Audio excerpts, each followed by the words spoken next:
Before we begin, if you are struggling right now, I want to say something clearly before we go anywhere else.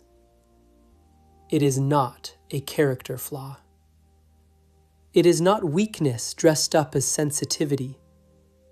It is a nervous system doing exactly what it was designed to do in conditions it was never designed for. The problem is not that you feel too much. The problem is that no one ever taught you what feeling is. That changes today. Episode 11. What is emotion?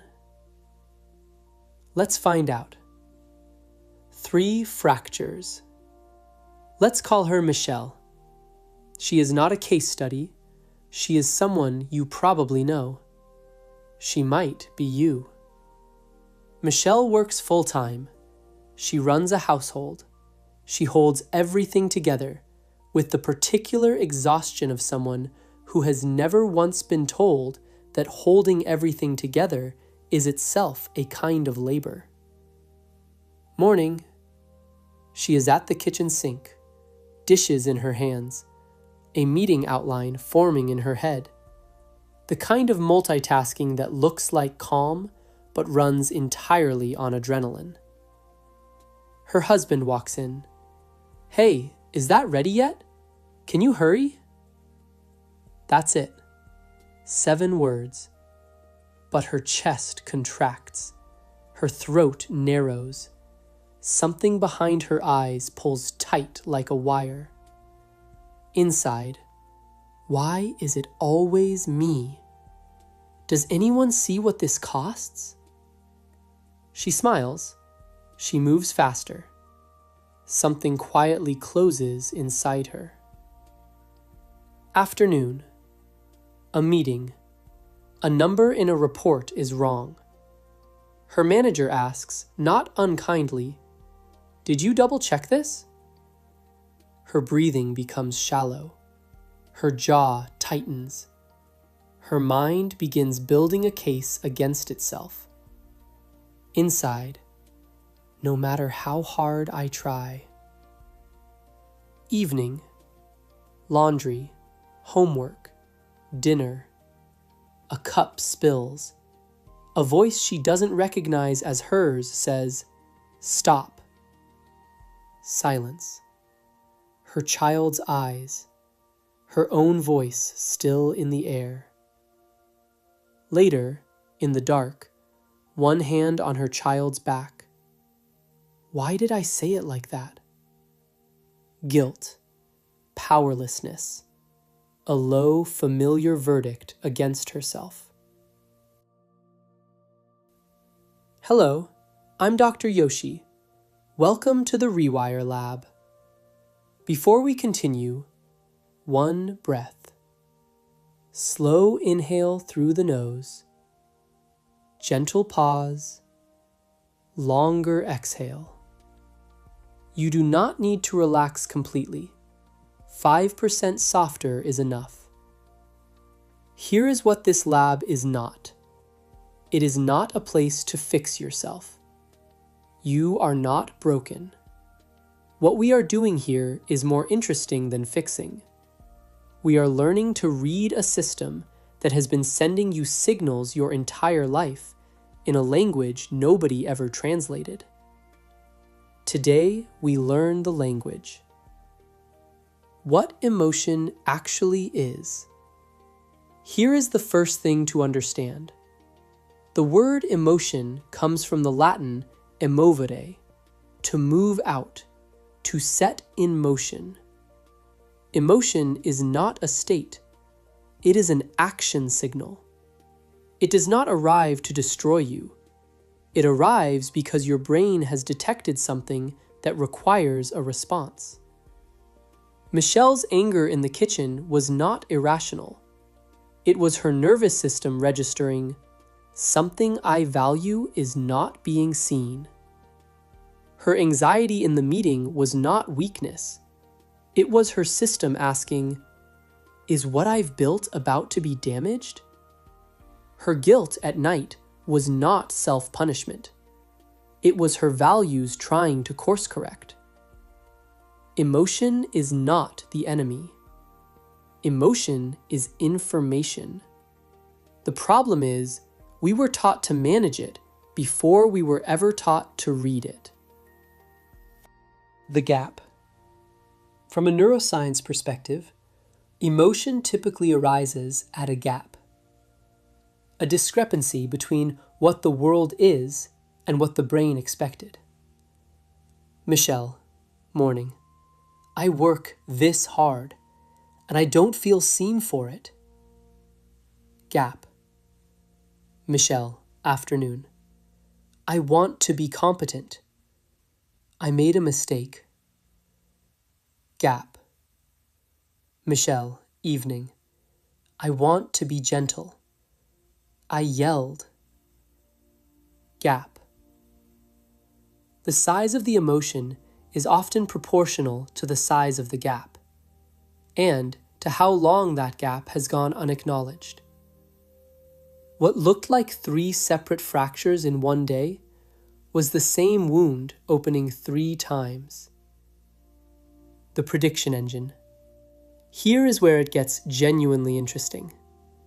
Dr. Lisa Feldman Barrett's research challenges one of our most basic assumptions about emotion, that it is a reaction to the world. Her work suggests something more unsettling and more useful. Emotion is largely a prediction. Your brain does not wait for events to happen and then respond. It is constantly running simulations, using every past experience it has stored to forecast what is most likely happening right now and prepare the body in advance. So, when Michelle's husband says, "Can you hurry?" her brain does not calmly process those words. It pattern matches at high speed. Criticism, urgency, demand. It has seen this pattern before. It has a prediction already loaded. Heart rate adjusts, muscles brace, breath shortens. Then the mind applies a label: anger, resentment, overwhelm. The emotion felt like a reaction. It was mostly a forecast. This matters enormously, because forecasts can be wrong, and wrong forecasts can be updated. The report, not the verdict. When Michelle's nervous system fired that night, when she raised her voice, it was not a moral failure. It was a system that had been running in sympathetic overdrive since the kitchen that morning. 3 gap events. No discharge, no repair. Sympathetic activation. Heart rate up, vision narrows, muscles recruit for action. That is not a personality. That is a physiology. Emotion is a nervous system report, not a verdict on who you are. The distance between those two things, report and verdict, is where the work of this lab lives. The wave. This is the most important section. Stay with it.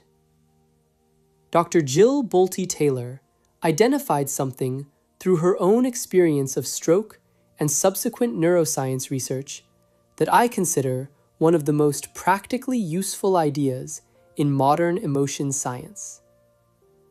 The initial physiological surge of an intense emotion, the flood of neurochemicals through the body, has a natural arc.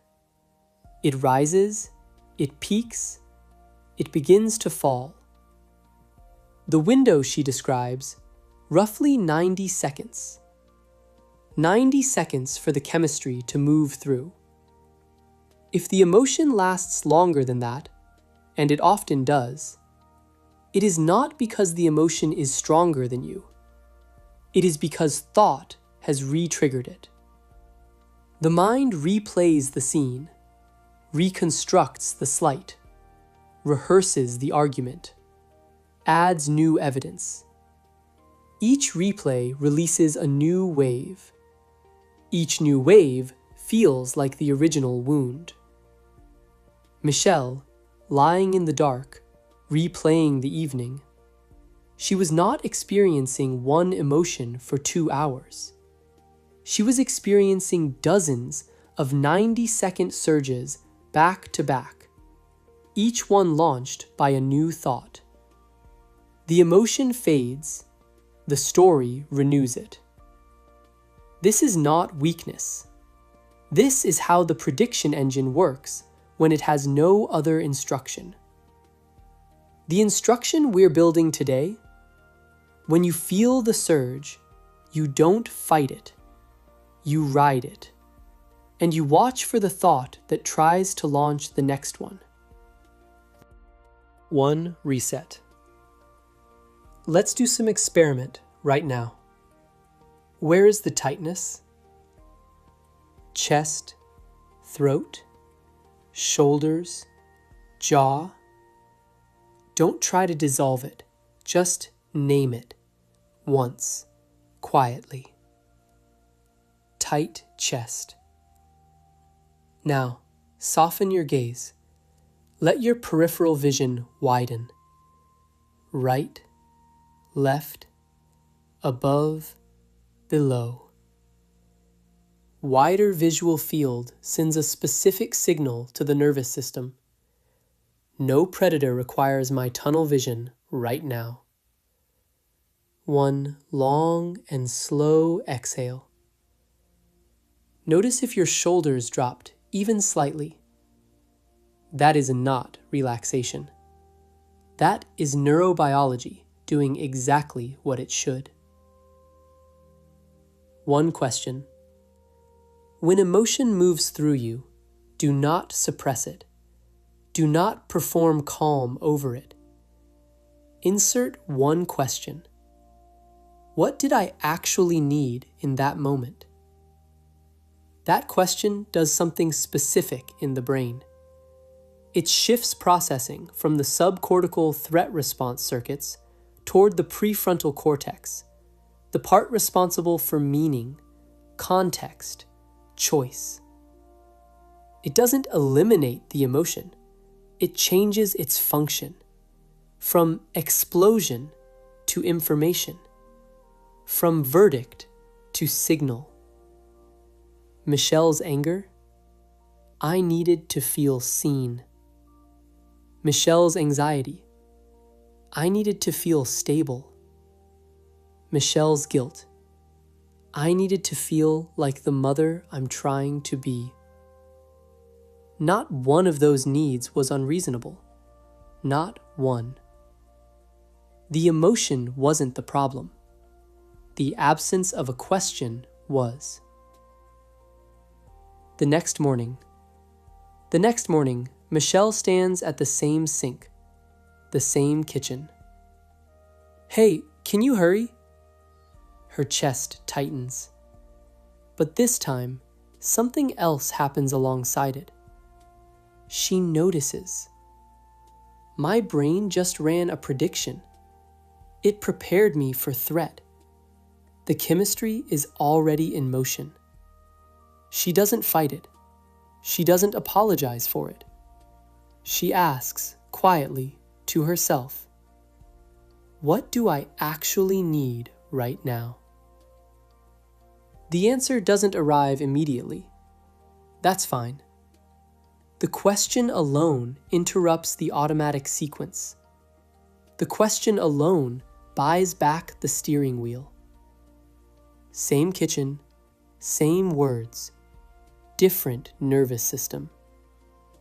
The emotion is still there. It is just no longer in charge. Closing. 1 slow inhale. Longer exhale. What you carry out of this episode is not a technique. It is a reframe. Emotion is not evidence against you. It is a signal from a system that is trying, imperfectly, urgently, faithfully, to protect something it values. Learn to read the signal. Ask what it is protecting. Ride the 90-second wave without adding more story to it. That is the whole practice. Simple, difficult, worth it. Before we close, what did your nervous system notice that your thoughts almost missed? Not what you understood today, what you felt shift. That tightness in your chest that loosened slightly. That moment your shoulders dropped without you deciding to drop them. That, right there, that is the work. If this episode created even a small opening, a slightly different relationship with what you feel, pass it to one person. Not for the algorithm, for the next mind that is lying awake tonight, building a case against itself, and doesn't yet know that it's just a nervous system report. Next episode, Language and the Brain. How the specific words we use literally alter the neural circuits that generate emotion. If something shifted in you today, even a degree, that is not nothing. That is the beginning of a different pattern. Rewire the brain, transform the life. This is Dr. Yoshi. See you next time.